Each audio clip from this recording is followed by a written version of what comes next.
Hello customer എന്തുണ്ട് വിശേഷം? എല്ലാവർക്കും അപ്പോൾ മറ്റൊരു വീഡിയോയിലേക്ക് സ്വാഗതം. നമ്മുടെ കൂടെ നിന്നുള്ളത് ഷെവർലയുടെ ബീറ്റാണ്. ഇവൻ 2011 മോഡൽ ബീറ്റ് ഡീസലാണ്. ഈ ചെറുക്കൻ്റെ ഡീറ്റെയിൽഡ് ആയിട്ടുള്ള റിവ്യൂ ആയിരിക്കും നമ്മുടെ ഇന്നത്തെ വീഡിയോ. അതിൽ നേരെ വീഡിയോയിലേക്ക് കിടക്കാം. നിങ്ങൾക്കെല്ലാം അറിയാം, ഈ ഷെവർലെ എന്ന് പറയുന്ന ബ്രാൻഡ് ഇന്ത്യയിൽ നിന്ന് നിർത്തിപ്പോയ ഒരു കമ്പനിയാണ്. എന്നാലും ഇപ്പോഴും നമുക്ക് ഷെവർലയുടെ തന്നെ ക്രൂസ്, അതേപോലെ തന്നെ ബീറ്റ്, ക്യാപ്റ്റീവ്, ഇതേപോലത്തെ നിരവധി വണ്ടികൾ ഇപ്പോഴും നിരത്തുകളിൽ ഓടുന്നത് കാണാൻ പറ്റും. ഈ ബ്രാൻഡ് നിർത്തിപ്പോകൊണ്ട് തന്നെ അപ്പം ക്രൂസ് ആയാലും ബീറ്റ് ആയാലും നമുക്ക് നല്ലൊരു ബഡ്ജറ്റ് ഫ്രണ്ട്ലി ആയിട്ട് വണ്ടി എടുക്കാൻ സാധിക്കും. അതായത് വില കുറവായിരിക്കും. നമ്മൾ ആദ്യമേ ഒരു സെക്കൻഡ് ഹാൻഡ് വണ്ടി വല്ലതും വാങ്ങിക്കും. പക്ഷേ അതിൻ്റെ പ്രശ്നം എന്ന് വെച്ച് കഴിഞ്ഞാൽ ഇതിൻ്റെ പാർട്സിൻ്റെ അവൈലബിലിറ്റി തന്നെയാണ് എല്ലാവരെയും വാങ്ങിക്കാൻ ഒരു മടുപ്പിക്കുന്നത്. കാരണം പാർട്സിൻ്റെ അവൈലബിലിറ്റി കുറവാണ്. ഇപ്പം വണ്ടിയിൽ തന്നെ നല്ല ടൈം എടുക്കും അത്യാവശ്യം പാർട്സ് ഒക്കെ കിട്ടാനായി. ക്രൂസ് ഇല്ല ഷെവർലയുടെ. അത് നോക്കുകയാണെങ്കിൽ അത്യാവശ്യം നല്ല പവർഫുൾ ആയിട്ടുള്ള 2000 cc കിഡിലം വണ്ടിയാണ്. അതും ഇതേപോലെ തന്നെ ഓൾമോസ്റ്റ് 3 lakh അതിലും കുറച്ച് വിലയിൽ നമുക്ക് ആ വണ്ടി കിട്ടും. പക്ഷേ അതിൻ്റെ മെയിൻ്റനൻസ് കോസ്റ്റും കാര്യങ്ങളൊക്കെ ഹൈ ആയിരിക്കും. അങ്ങനെ ഒരു ചെറിയ പ്രശ്നമാണ്. കാര്യത്തിലേക്ക് വരാം. ബീറ്റാണല്ലോ നമ്മുടെ കൂടെ ഉള്ളത്. അപ്പോൾ ഇവൻ്റെ എഞ്ചിൻ തന്നെ നമുക്ക് ആദ്യം നോക്കാം. എഞ്ചിൻ നോക്കുകയാണെങ്കിൽ ഒരു 998 cc 3 സിലിണ്ടർ ഡീസൽ ഇഞ്ചക്റ്റഡ് ആണ്. ഡീസൽ ഇഞ്ചക്റ്റഡ് ആയിട്ടുള്ള ഒരു എഞ്ചിനാണ്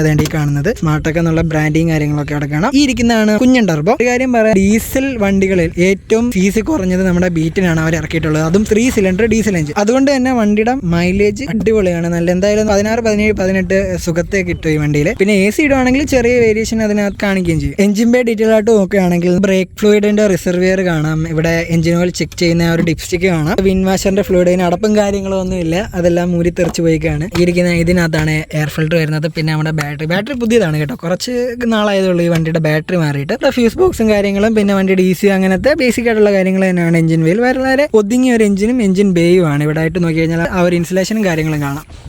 വണ്ടിയുടെ സൗണ്ട് ഒന്നും അധികം അകത്തോട്ട് വരാതിരിക്കാനായിട്ടുള്ള ഇൻസുലേഷൻ ആണ് കാണുന്നത്. ഈ സൈഡ് വൈസ് നോക്കുകയാണെങ്കിൽ ഇന്ത്യയിൽ ഇതേണ്ട അവിടെ ആയിട്ട് ബാക്ക് ഡോറിന്റെ ഹാൻഡിൽ കൊണ്ടുവന്ന ഫസ്റ്റ് വണ്ടിയാണ് നമ്മുടെ ബീറ്റ്. ഇപ്പോഴാണ് സ്വിഫ്റ്റിനും ഇതേപോലെ ഹാൻഡിൽ ബാർ ഇവിടെ, അതായത് ബാക്കിൽ ഡോർ തുറക്കുന്നത് ഇവിടെ ആയിട്ട് വന്നു തുടങ്ങിയത്. അന്നത്തെ കാലത്ത് ആദ്യമായിട്ട് കൊണ്ടുവന്നത് ഈ ഒരു ബീറ്റിലായിരുന്നു. അപ്പം സൈഡ് വൈസ് നോക്കുകയാണെങ്കിൽ പക്ക ഒരു ഹാച്ച് ബാക്കിന്റെ ഒരു ഡിസൈൻ ഇവിടെ കാണാൻ പറ്റും. ഈ ഒരു ബാക്ക് ഡോർ തന്നെ നല്ല അട്രാക്റ്റീവ് ആയിട്ടുള്ള ഡിസൈൻ അട്രാക്റ്റീവ് ആയിട്ടുള്ള ഒരു ഡിസൈനാണ്. അതിന് കാരണം ഹാൻഡിൽ തുറക്കുന്ന ആ ഒരു ലോക്കിന്റെ പൊസിഷൻ ഇവിടെ ആയതുകൊണ്ടാണ്. ഒക്കെ ആണെങ്കിൽ റൈറ്റ് സൈഡിലായിട്ടാണ് ഡീസൽ ഫ്യൂൽ ക്യാപ്പ് വരുന്നത്. അലോയ് വീൽസും കാര്യങ്ങളും ഒന്നും അല്ല, സ്റ്റീൽ റിംസ് ആണ്. പക്ഷെ ആ ഒരു സ്റ്റീൽ റിംസിന് മറ്റുള്ള വണ്ടികളെ പോലെയല്ല, അത്യാവശ്യം ഒരു ഡിസൈൻ അവർ നൽകിയിട്ടുണ്ട്. നമുക്ക് വണ്ടിയുടെ ബാക്ക് പ്രൊഫൈൽ നോക്കാം.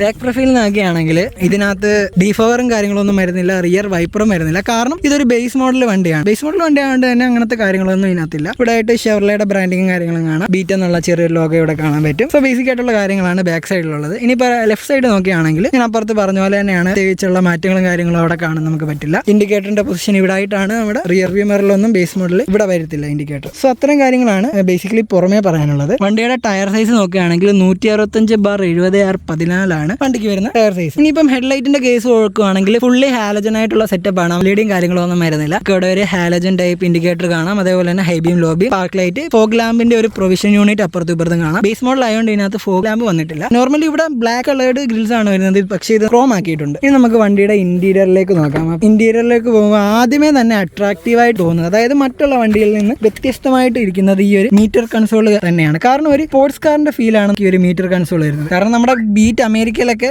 ഒരു റാലി കാറും കൂടിയാണ്. ഓക്കെ, ടേൺ ഓഫ് ചെയ്യാൻ വേണ്ടി സ്പീഡോമീറ്റർ നോക്കുകയാണെങ്കിൽ നമുക്കായിട്ടുള്ള ഒരു സ്പീഡോമീറ്റർ കാണാം. പിന്നെ ഡിജിറ്റലി ഒരു ട്രിപ്പ് മീറ്ററും ഫ്യൂൽ ഗേജും ഓഡോമീറ്ററും RPM ഒക്കെ കാണിക്കുന്ന കുഞ്ഞൊരു ഡിസ്പ്ലേ കാണാം. അതിന് ചുറ്റും വാണിംഗ് ലൈറ്റ്സിന്റെ ആ ഒരു ഡിസ്പ്ലേസും കാണാം. വൈപ്പേഴ്സിന്റെ ആ ഒരു പ്രൊവിഷൻ കാണാം. റൈറ്റ് സൈഡിൽ ഇൻഡിക്കേറ്റർ, ഹെഡ്ലൈറ്റിന്റെ നോബ്, പുഷ് ബട്ടണും കാര്യങ്ങളും ഒന്നുമില്ല, നോർമൽ ചാവി സിസ്റ്റം തന്നെയാണ്. ഇവിടെ ആയിട്ട് നോക്കിക്കഴിഞ്ഞാൽ വണ്ടിയുടെ ഹെഡ്ലൈറ്റ് പൊസിഷൻ അഡ്ജസ്റ്റ് ചെയ്യുന്ന ബട്ടൺ കാണാം. റൗണ്ട് ആയിട്ടുള്ള AC വെൻസ് ആണ് ലെഫ്റ്റ് സൈഡിന് റൈറ്റ് സൈഡിൽ. സെൻട്രൽ ആയിട്ട് നോക്കുകയാണെങ്കിൽ റെക്ടാംഗിൾ പോലെ തോന്നിക്കുന്ന ഒരു അല്ലെങ്കിൽ സ്ക്വയർ പോലത്തെ ഒരു AC വെൻസ് ആണ്. ഹസാർഡിന്റെ ബട്ടൺ കാണാം. ഓട്ടോമാറ്റിക്കായി അഡ്ജസ്റ്റബിൾ ആയിട്ടുള്ള മിററും കാര്യങ്ങളൊന്നുമില്ല, നമ്മൾ കൈ കൊണ്ട് തന്നെ വേണം പൊക്കിയെന്നാക്കുകയും ചെയ്യാൻ. സൺഷെയ്ഡ്, കോ പാസഞ്ചറിന്റെ അവിടെ സൺഷെയ്ഡ്, മിറേഴ്സും കാര്യങ്ങളും ഒന്നുമില്ല, ലൈറ്റും ഇല്ല.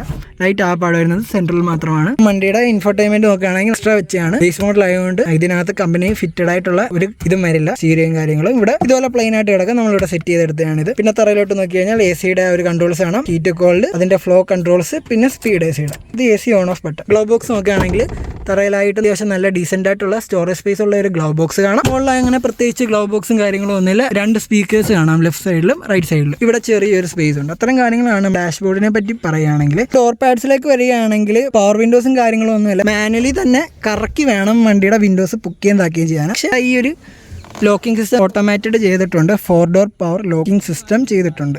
ആഫ്റ്റർ മാർക്കറ്റ് ഹോൺ ആണ് കേട്ടോ, സ്റ്റോക്ക് ഹോൺ അല്ല. 3 സ്പോക്ക് ആയിട്ടുള്ള ഒരു സ്റ്റിയറിംഗ് വീൽ കാണാൻ പറ്റും. പവർ സ്റ്റിയറിംഗ് ആണ്. തറയിലോട്ട് നോക്കിക്കഴിഞ്ഞാൽ ടിൻ കപ്പ് ഹോൾഡേഴ്സ് കാണാം. ഇവിടെ ചെറിയൊരു സ്റ്റോറേജ് സ്പേസ് ഉണ്ട്. ഇതിനകത്ത് ഫോണും കാര്യങ്ങളൊക്കെ ഇട്ട് വെക്കാം. ട്രാൻസ്മിഷന്റെ കാര്യം പറയുകയാണെങ്കിൽ ഇത് 5 സ്പീഡ് മാനുവൽ ആയിട്ടുള്ള ഒരു ട്രാൻസ്മിഷൻ ആണ്. വളരെ സ്മൂത്ത് ആയിട്ടുള്ള ഗിയർ ബോക്സ് ആണ്. വണ്ടി ഇപ്പോൾ ആൾമോസ്റ്റ് 91,000 കിലോമീറ്റർ എങ്ങാണ്ട് ഓടിയിട്ടുണ്ട്. എന്നിട്ടും നല്ല സ്മൂത്ത് ആണ് ഗിയർ. ഹാൻഡ് ബ്രേക്കും കാര്യങ്ങളൊക്കെ കാണാം. സീറ്റിന്റെ കുഷൻ നോക്കുകയാണെങ്കിൽ അത്യാവശ്യം നല്ല കുഷൻഡ് ആയിട്ടുള്ള സീറ്റാണ്. പഴയ സീറ്റാണ് കേട്ടോ. സീറ്റ് കവറും കാര്യങ്ങളൊന്നും നമ്മൾ ചെയ്തിട്ടൊന്നുമില്ല. വണ്ടിയുടെ ബാക്ക് സൈഡിലേക്ക് നമുക്ക് നോക്കാം. അതായത് ബാക്കിലത്തെ സീറ്റും കാര്യങ്ങളും നോക്കുകയാണെങ്കിൽ അത്യാവശ്യം നല്ല സ്പേസ് ഉള്ള ബാക്ക് തന്നെയാണ്.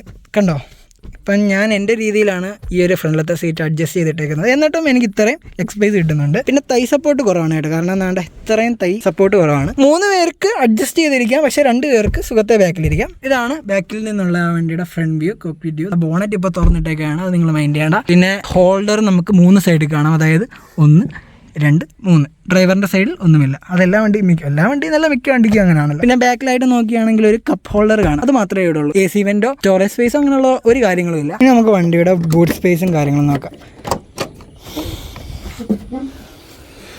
ഇതാണ് വണ്ടിയുടെ ബൂട്ട് സ്പേസ്. അത്യാവശ്യം ലഗേജും കാര്യങ്ങളും ഒക്കെ വെക്കാൻ പറ്റിയ നല്ല ഡീസൽ സ്പേസ് ഉള്ള ഒരു ബൂട്ട് സ്പേസ് ആണ്. 2 പെട്ടിയൊക്കെ അവിടെ ഇവിടെ നമുക്ക് സുഖത്തേക്കാം, അല്ലെങ്കിൽ വലിയൊരു പെട്ടി സുഖത്തെ ഇവിടെ ഇരിക്കുകയൊക്കെ ചെയ്യും. ഇനി ഇതിൻ്റെ ആ ഒരു ഫ്യൂൽ ടാങ്കിൻ്റെ കപ്പാസിറ്റി നോക്കുകയാണെങ്കിൽ ആൾമോസ്റ്റ് ഒരു 35 ലിറ്റേഴ്സ് ആണ് കപ്പാസിറ്റി വരുന്നത്. വളരെ ഫ്യൂൽ എഫിഷ്യൻ്റ് ആയിട്ടുള്ള ഒരു ഡീസൽ എഞ്ചിൻ കൂടിയാണ്. ഫിയാറ്റ്, എനിക്ക് തോന്നുന്നു ഫിയാറ്റിൻ്റെ എഞ്ചിനാണ്. അപ്പം അവർ നിർമ്മിച്ചതിൽ വെച്ചിട്ട് ഏറ്റവും CC കുറഞ്ഞതും സിലിണ്ടർ കുറഞ്ഞതുമായിട്ടുള്ള എഞ്ചിനാണ് ഇത്, ഡീസൽ വിത്ത് ടർബോ ചാർജ്. വണ്ടിയുടെ ബിൽഡ് ക്വാളിറ്റിയും കാര്യങ്ങളും നോക്കുകയാണെങ്കിൽ അത്യാവശ്യം കുഴപ്പമില്ലാത്ത ബിൽഡ് ക്വാളിറ്റിയും കാര്യങ്ങളുണ്ട്. പക്ഷേ ബോണറ്റൊക്കെ നോക്കിയാൽ കണ്ടോ, ഞങ്ങൾ കൊള്ളുന്നുണ്ട്. എന്നാലും മറ്റുള്ള ബ്രാൻഡ് നമുക്ക് മനസ്സിലായി കാണാം. കമ്പയർ ചെയ്യുമ്പോൾ വണ്ടി സ്ട്രോങ് ആണ്. പറഞ്ഞ സ്പ്രേസ് വരുന്നത് ടിൻ സ്പ്രേ ആണ് സിംഗിൾ ആയിട്ടുള്ളതിൽ. പറഞ്ഞത് 2 സ്പ്രേ വെച്ച്, അപ്പോൾ അങ്ങനെ ടോട്ടലി 4 സ്പ്രേസ്. അത്യാവശ്യം കവറേജ് ഉള്ള വൈപ്പേഴ്സും കാര്യങ്ങളും കാണാം. മണ്ടേക്കായിട്ട് നോക്കിക്കഴിഞ്ഞാൽ ഒരു റൂഫ് ഹാൻഡിനെ നമുക്ക് അവിടെ കാണാൻ സാധിക്കും. സോ ഗൈസ്, അപ്പോൾ അത്ര ഉണ്ടായിരുന്നുണ്ടോ നമ്മുടെ ഈ വീഡിയോ എല്ലാവർക്കും ഇഷ്ടമായി കാണുമെന്ന് വിചാരിക്കുന്നു. ഇപ്പം ബീറ്റിനെ പറ്റി നിങ്ങൾക്ക് അത്യാവശ്യം എന്തെങ്കിലുമൊക്കെ ഇൻഫർമേഷൻ ലഭിച്ചു കാണുമെന്ന് ഞാൻ വിശ്വസിക്കുന്നു. എന്തെങ്കിലും ഡൗട്ടോ കാര്യങ്ങളോ ഉണ്ടെങ്കിൽ നിങ്ങൾക്ക് ധൈര്യമായിട്ട് ചോദിക്കാനുള്ളത്. നമുക്ക് മറ്റൊരു വീഡിയോയിൽ കൂടി കാണാം. അതുവരേക്കും